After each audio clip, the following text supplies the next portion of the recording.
Right, here we go. So we're going to talk all about UKTIN today. The most common question I get when I say I've joined UKTIN to head it up, they say, well, what's that then? And so I'm going to answer that question today with the help of lots and lots of people. So we'll talk a bit about that. The rest of the day is panels and chit chat and so on, and lots of Q&A, but I hope you're all going to stay for till the very end. Lots of discussion and some contrary views I hope we will see expressed and resolved during the day. And you'll see, I'll tell you a bit about what those panels are later on. But the idea is, by virtue of just a little bit of chalk and talk to start with, talk about what the consortium is and what it's trying to achieve, how it's doing, and where it is in its life cycle. And then the rest of the day will be much more discursive with panels and fireside chats and so on and so forth. So the scheduled finish is 4 o'clock this afternoon, with an hour after that for discussion and some refreshments. And I hope to see as many of you as possible during that time. So let's start with a message from Julia.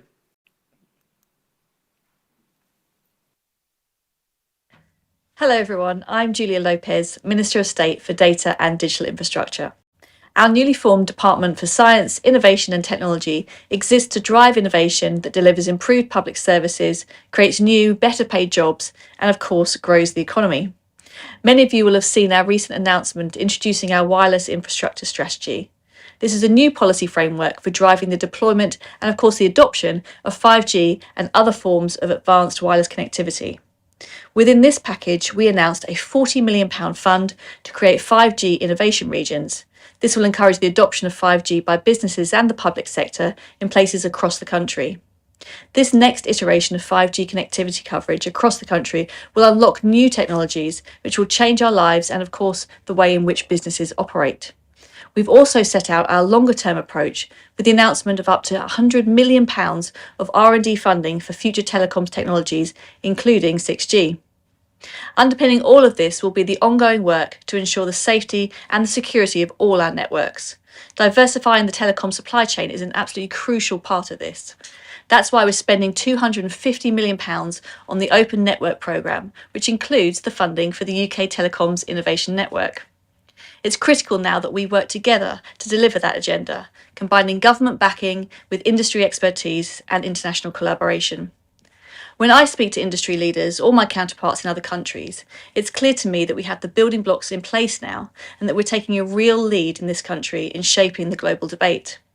It's in that context that I'm delighted to welcome the official launch today of the UK Telecoms Innovation Network, a front door that will make the UK the easiest place in the world for companies to come and be part of driving innovation in the UK. With the £10 million invested by this government, this organisation will guide businesses and researchers looking to access funding or testing facilities in the UK. It will help to drive the 5G supply chain diversification strategy and position the UK as a hub for innovation in telecoms. You will help us to ensure the best use of public and private investment in R&D, and you will ensure that that knowledge is effectively shared across the industry. You will provide a place that fosters collaboration and which makes government support easier to navigate and to work with. So, thank you so much to the partners delivering the network. That's Digital Catapult, Cambridge Wireless, the University of Bristol and WM5G. I'm excited and looking forward to seeing the network grow and develop and become a really critical part of building a thriving UK economy. Good morning. It's good to hear there from Julia Lopez, our Minister. She wasn't able to make it here in person today, but she is, I think it's probably more or less her last act was to record that video. She's about to go off on maternity leave, so I'm sure you'll understand. My name is Keith Bullock. I work in the Department of Science, Innovation and Technology, and I look forward to the session, actually, Nick, where we say, what is DCIT or what is it for, or whatever, but maybe that was meant to be UKTIN. So I'm going to kick things off by talking a bit of the backstory about how we got to the point where we wanted to fund this UKTIN event, UKTIN as a body, that is. So the department we're in DCIT, it's called digital infrastructure, but I think we'd all know it better as telecommunications. And this is a department that does several things. It's the department that is responsible for broadband rollout in the country. So the gigabit targets, trying to make sure everybody has the broadband infrastructure that we need. It's the part of the organization, part of the policy thinking that you heard Julia talk about wireless infrastructure. So this sets out ambitions for 4G and 5G coverage. And also, as you heard mentioned there, this new funding for innovation regions to actually more actively support the adoption of 5G in those regions. It's the department that also includes telecoms, security and resilience. So these are the people who brought you the legislation around high-risk vendors, which brings you neatly to the department that deals with diversification of the supply chain, which follows on fairly directly from the security and resilience work. So, and within that department also, there's a new piece of funding, again, which Julia mentioned, which is related to the UK capability in regards to future telecoms. Signalling here with, again, another £100 million on the table there about not just the ambition, but I'd say also the longer horizon we're looking to. And I think that is a healthy development that's happened alongside the move of our digital function out of DCMS and into DCIT, and one which I think will influence the thinking of UKTIN and the role and the contribution of UKTIN as it gets established. So,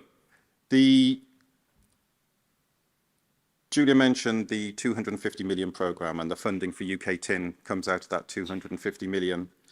Hopefully, you'll be pleased to hear that all the planning around that, it doesn't come from a group of us sitting together in Whitehall figuring out what to do. It relies wholly on the engagement that we do with industry and with players in adjacent, internationally and in other industries related to ours. The telecommunications diversification strategy was led by a task force, or I should say influenced heavily by a task force, which was made up of senior industry representatives from across academia, the vendor community, the operators, and elsewhere. And they were very clear that that guidance, that lead from industry wasn't just to be a one-off thing when it all began. It had to be part of our continued operations. It had to become part of how we operate. And so it's not too big a step from there to get from there to knowing that we have to engage continually and with imagination and with openness to all of the people who can contribute to delivering on our strategies. So that's one good reason for establishing the UKTIN organisation, and the other is our experience of doing this before. So we are the department that delivered the 5G testbeds and trials programme, which has just ended. And in all of the wrap-up that goes around delivering these programmes on proving it was worthwhile, it became very clear that a massive amount of the value that was delivered there was in building the so-called ecosystem, the community of interest around this, and sharing ideas.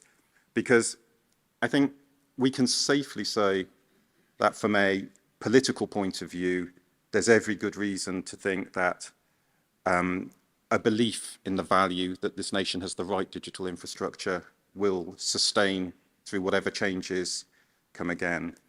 And it's equally clear that the debate about what exactly government should do with that and how it should spend its money is going to remain as lively a debate as it ever has. So from our point of view, UKTIN is our way into that. It's a way of making sure we're listening, that we're connected with industry in the right way, and that we are shaping policies appropriately in the future. So that's it for me. I think the first test for UKTIN would always be, it has to establish an audience, it has to establish credibility, of course. And It's already clear. There's a fantastic audience here today. It's a great start, and a good list of very distinguished speakers as well. So it's very promising. My team are here all day. If you'd like to hear more from the department, there's several of us here today. Would love to talk to you, and I hope you have a fantastic event and look forward to talking to you more. Thank you. Well, that was a Freudian slip, wasn't it? I mixed up UKTIN and DCIT. Better not do that again. So what? Yes, at least I spelt it right on the slide. So yeah, so I'm going to talk a bit, in answering the question, what is it? I'm going to start with why. And I think Keith and Julia have both given an intro to that segment. Talk a little bit about what it is physically, the structures, a little bit about the internal anatomy of the project. Although the most important thing, I think, for us here is actually what does it look like from the outside? What is it delivering? What services is it providing to the community, to the ecosystem, in the innovation ecosystem in the UK?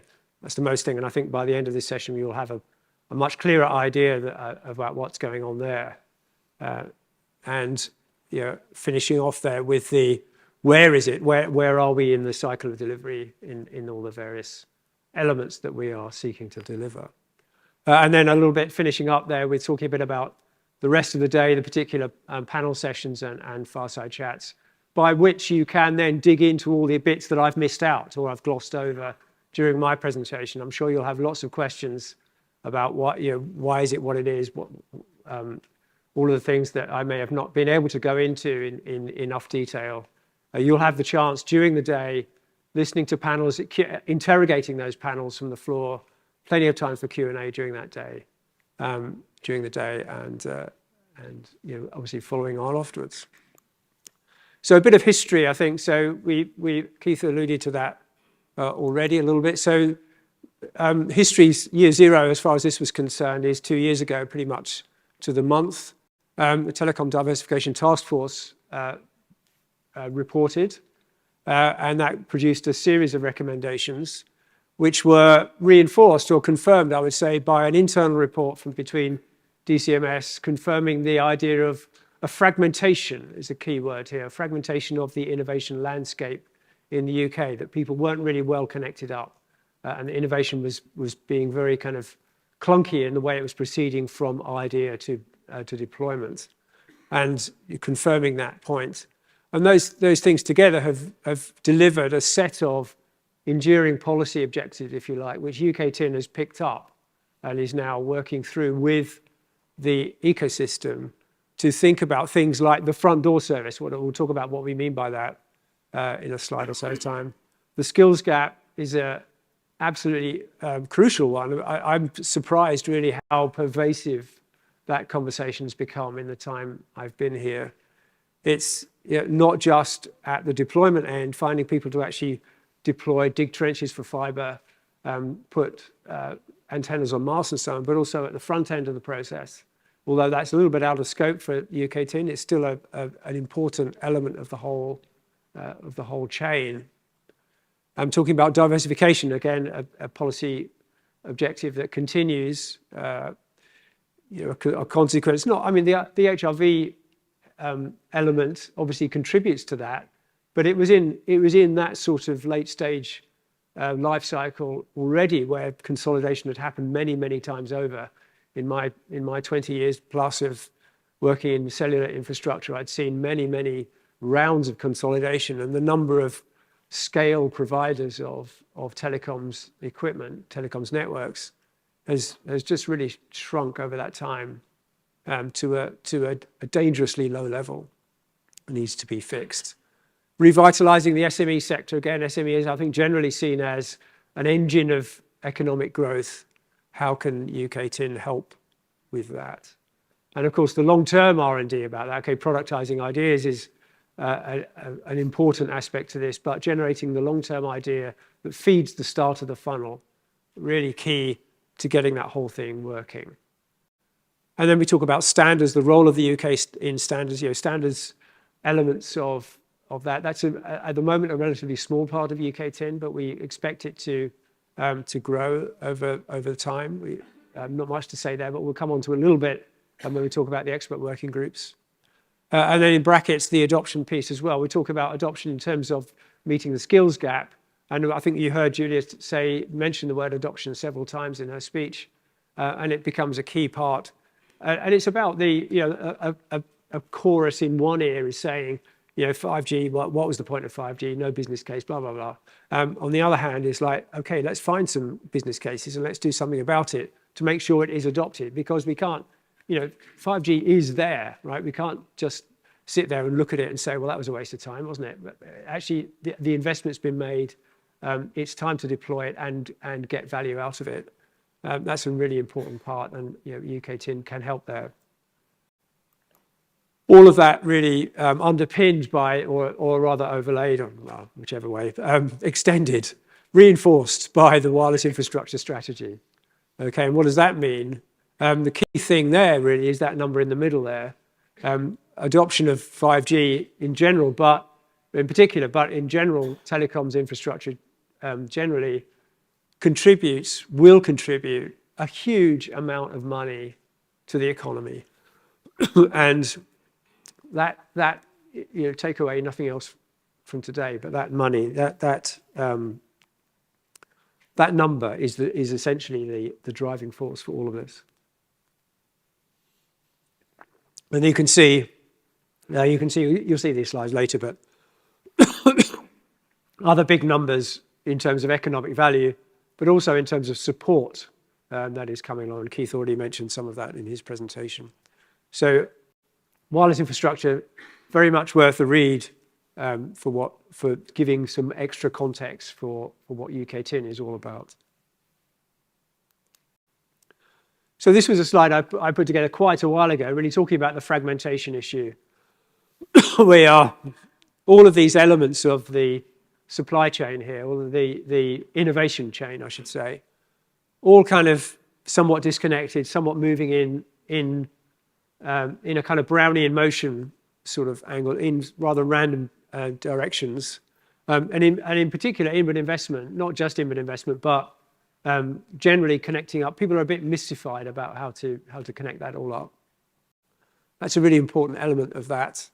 And then there's another missing part of this in this picture, which is the customer. What is the customer? What does the marketplace want from telecoms innovation?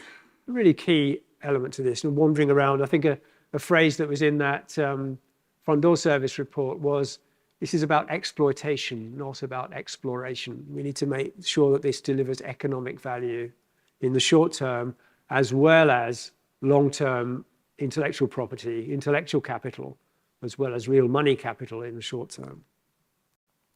So the goal of UKTIN really is to nudge all of those elements into some sort of line so that then investment has a clear way of evaluating that. And that has its own challenges, to be honest. There's some interesting structural issues in the way telecoms investments are being made or being evaluated, being assessed in the UK, which we can talk about subsequently. I think that's a discussion that's at very early stages.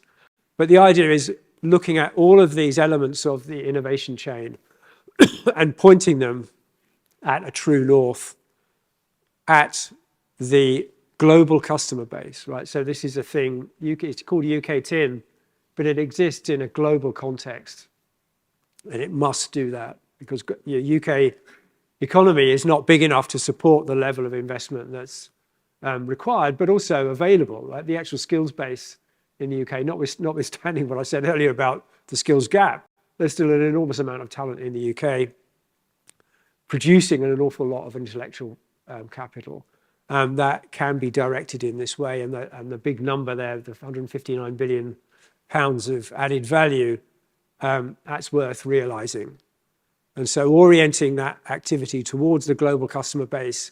And that means the big telcos that we all know and love, the fixed and mobile telcos, the telcos, the emerging telcos, which are starting to take on much more operational responsibility for networks worldwide, looking at the system integrators who have a key role in connecting up disparate elements and actually a very important role in supply chain diversification. Whereas if elements of the new sort of supplier landscape, in the first instance at least, will lack scale, but there are some scale system integrators around to help put those things together and allow them to be introduced and deployed at scale in a way that those individual companies can't achieve. Very important to understand their priorities in this whole ecosystem. NTN, I apologize for the acronym, non-terrestrial networks. Satellite is an incredibly important and very fast-moving field at the moment. It includes a lot of growth, a lot of technical innovation that we need to accommodate or take into account. And then, of course, there's a growing segment of smaller shared network neutral host providers who are there exploiting existing public spectrum, but also emerging private spectrum, dynamic spectrum sharing models, of which there may only be a handful around the world. One of the best in the world is in the UK at the moment, of course, with Ofcom has its own private shared spectrum licensing model, which is very effective. And I heard Christina Data at MWC talk about the 1,000th private spectrum license that Ofcom had made earlier this year. A very encouraging number and a sign of great growth, which is an important element of this whole ecosystem. And of course, all of those together building around UK policy as well, as we just talked about. So these are really that's the mission of UKTIN, is really to nudge things into alignment so that the investment, the innovation, the long-term R&D, the short-term productization, the skills, the deployment can all happen with that marketplace in mind. So that's about the why. A little few slides here about the what. So internally, there's a few work streams. Okay, so these are the 6 important ones, and you can see the policy objectives on the left there that kind of match with those work streams. Of course, every project has a marketing function and an events function. Of course, we are here today by virtue of that. This event is one of many that will be organized over the course of the program as we go forward. But then as we get into this, the front door service, then what is it that we're interested in doing? One of the things we need to find out is about what's going on in the ecosystem, what's going on in university departments, what's going on in industry, what's going on outside the UK as well as inside the UK. And so there's a capability discovery work stream looking at a database of databases, if you like, a rather technical way of describing it, but actually curating all the important data to spot the hotspots of activity in the UK and beyond. And as it says there, the stuff that Google can't find. Right? This is a searchable thing that industry can use. Anybody in the ecosystem can find access to. It will help orient them and direct them in terms of finding a customer, finding an investor, finding a good idea to exploit, and finding a priority area for any of those ideas. Specialist supplier guidance, the kind of human form of that, to say, so that's a service that's already going. A couple of guys in the room, Roger and Tim, that you can search them out during the breaks, are there to provide signposting to support, to connect people up physically. So talk to them. There's a link on the new website, which will take you to them, and they will help you, guide you, connect you up with the things you're looking for in terms of investment, in terms of partner organizations, in terms of customers. And please forgive me, I've forgotten to mention the new web portal at the very beginning. The very first important thing went live this morning, a new website for UKTIN. We've been squatting in UK 5G for a long time. We now have our own special purpose web portal, which we'll come to in a second, but this went live this morning. Looks fantastic and provides a fantastic way of accessing all of these services all in one place. So and then the next work stream down, coordinating UK Telecom's future capability, a series of expert working groups, coordination groups, and not to mention the advisory board there. Really, the expert working groups, I think, really important then in analysing, understanding the gaps, the overlaps, the strengths, and the roadmap that the UK innovation system should be guided towards to meet the economic goals of the marketplace, but also the policy goals of HMG. And we'll see a little bit more about those in a second. And continuing on from that, so having sort of oriented, this is the sort of nudging function, having oriented the elements of the innovation chain, then coaching them on these frameworks for innovation translation, outreach to SMEs, innovative companies, and also innovative individuals to get them aligned with and coaching them and upskilling them in that whole innovation process. Translating products into ideas into product into deployable product as we go forward. And then a really important thing there, the bottom thing, actually getting the skills that we need trained, drawn into the industry, upskilled and deployed across the UK, not just, this isn't just a Southeast problem, across the UK. And we've done this in two groups, which we'll talk about, elements through the day, UKTIN talent, talking about the people, and the clusters, talking about the centres of excellence, if you like, around the country, where those upskilling and training activities will take place. So that's the kind of what of UKTIN. Here's the idea of this front door service. What is that? So a signposting service, we talked about the specialist supplier guidance, both nationally and internationally, allowing international players to be guided around the UK system, in an ecosystem, to find the best landing place for their research activities, also for their money. That's an important element. The research capability discovery service, we mentioned that. And then the front door, of course, is a front door to everything, right? So a front door, one front door to help with industry, to help unify a view of government, both onto government, but also of government into the industry, and then a front door for investment. And there's an international angle to this, of course, as well. The front door, if we just open our front door in a small island in the northwest of Europe, that's all very well, but actually projecting that front door out into the world, making sure that everybody knows where to knock when they need to, and actually making sure they're encouraged to do so as well while we're at it. The expert working groups, probably there's a little bit of an eye chart, apologies for that, but the idea is there are these 9 expert working groups. We'll see a bit more about how they work together, but in these core technology areas, so wireless networking, core networking, security, kind of important, network management, including orchestration, artificial intelligence, nothing would be complete without artificial intelligence, optical comms and photonics, semiconductors, materials, compound semiconductors as well, non-terrestrial networks, and then standards as well, another working group within that group.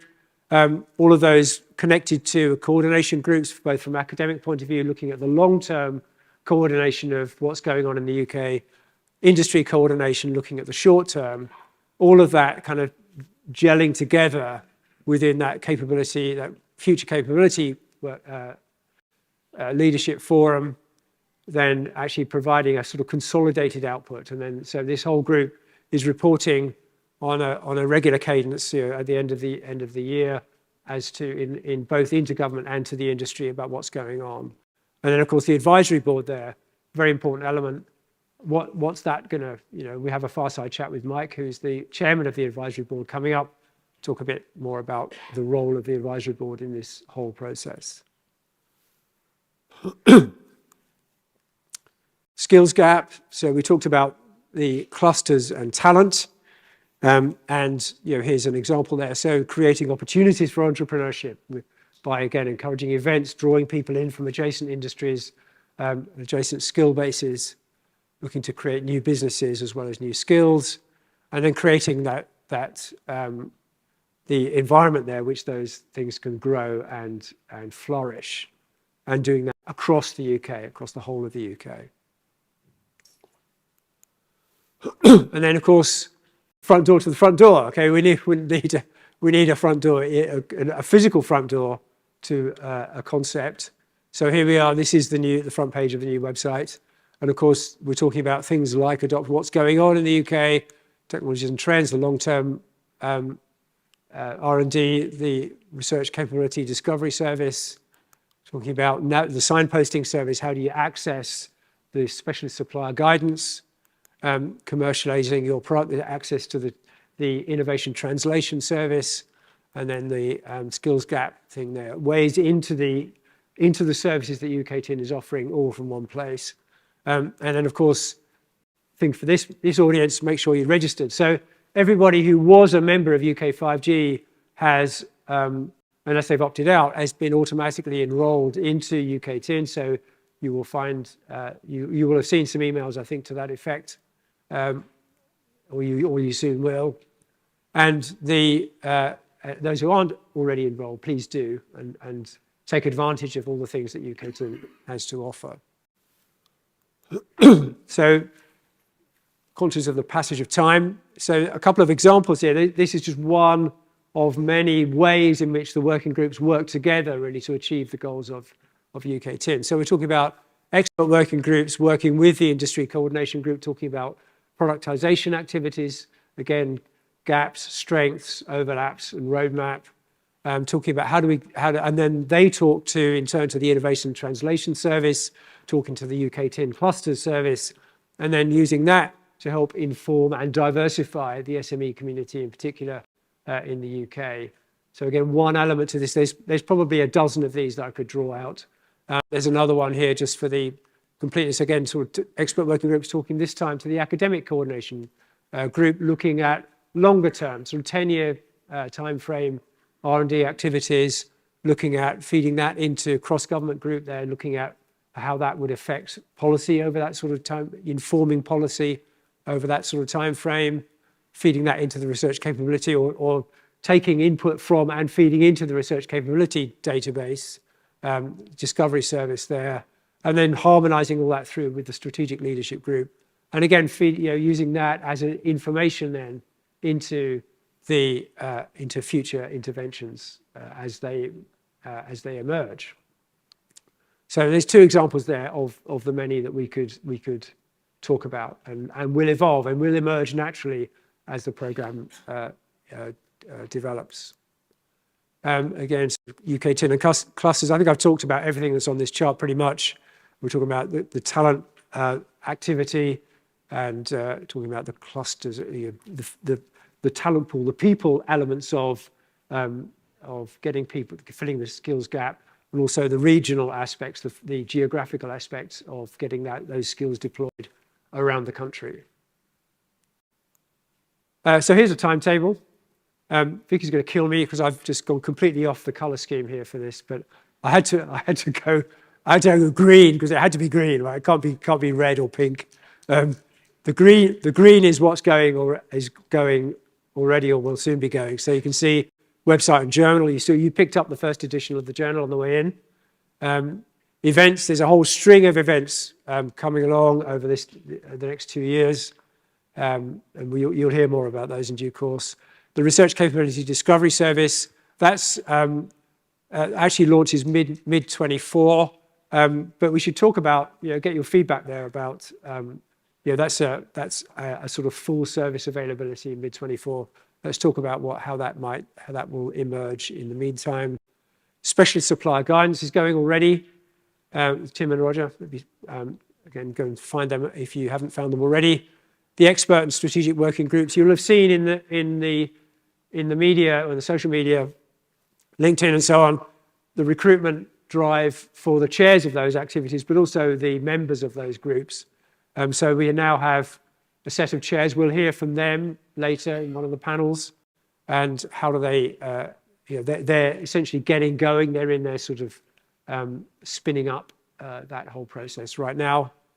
The Future Capability Insights reports, those are deliverables of that expert working group set of processes and connections.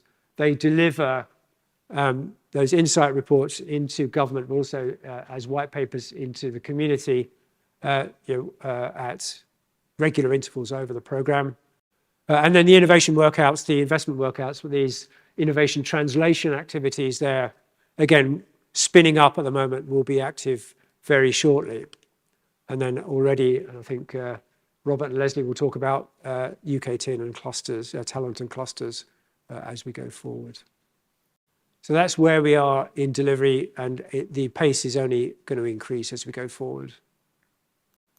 So what's happened next? So that's really the chalk and talk section of UKTIN presentation. Now is your chance to get involved in actually quizzing the participants and also other stakeholders in the space.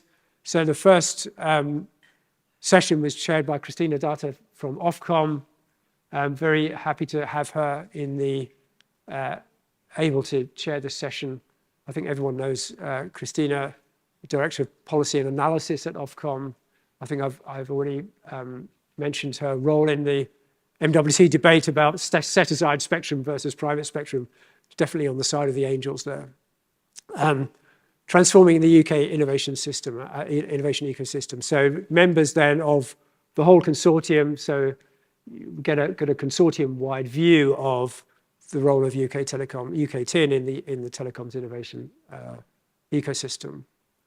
And follow that by a fireside chat then with Mike Short, then the chair of the advisory board for UKTIN. And then we'll break for networking. And then another chair with Ross Singleton, chair of the Telecom Supply Chain Advisory Council, and also CEO of Spring Fibre, I think everyone knows. I'm looking at the investment elements of telecoms R&D. Is telecom still worth investing in? Is that an important thing? Is it all been done already? I think many of us have made fools of ourselves predicting the end of physics, the end of air interfaces. 4G. I made a presentation once talking about if 4G was going to be the last air interface. I was nearly right, but I think people are still asking that question. Is 5G the last one? We shall see. I think an interesting conversation coming up there. Then there's some lunch. And after lunch, we have really now, this is the expert working group session. So we're talking then about the topic is enabling the UK to capitalize on its strengths. Again, we talked about strengths, gaps, overlaps, and roadmap then as the activities of the expert working groups.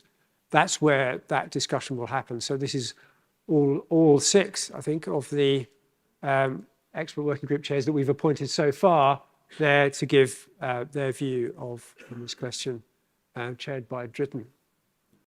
And then after that, so it's an hour for that section, plenty of questions in that too. And then finally, the final session today is really about what UKTIN can do for you, okay? What's in it for you as the community in the UK?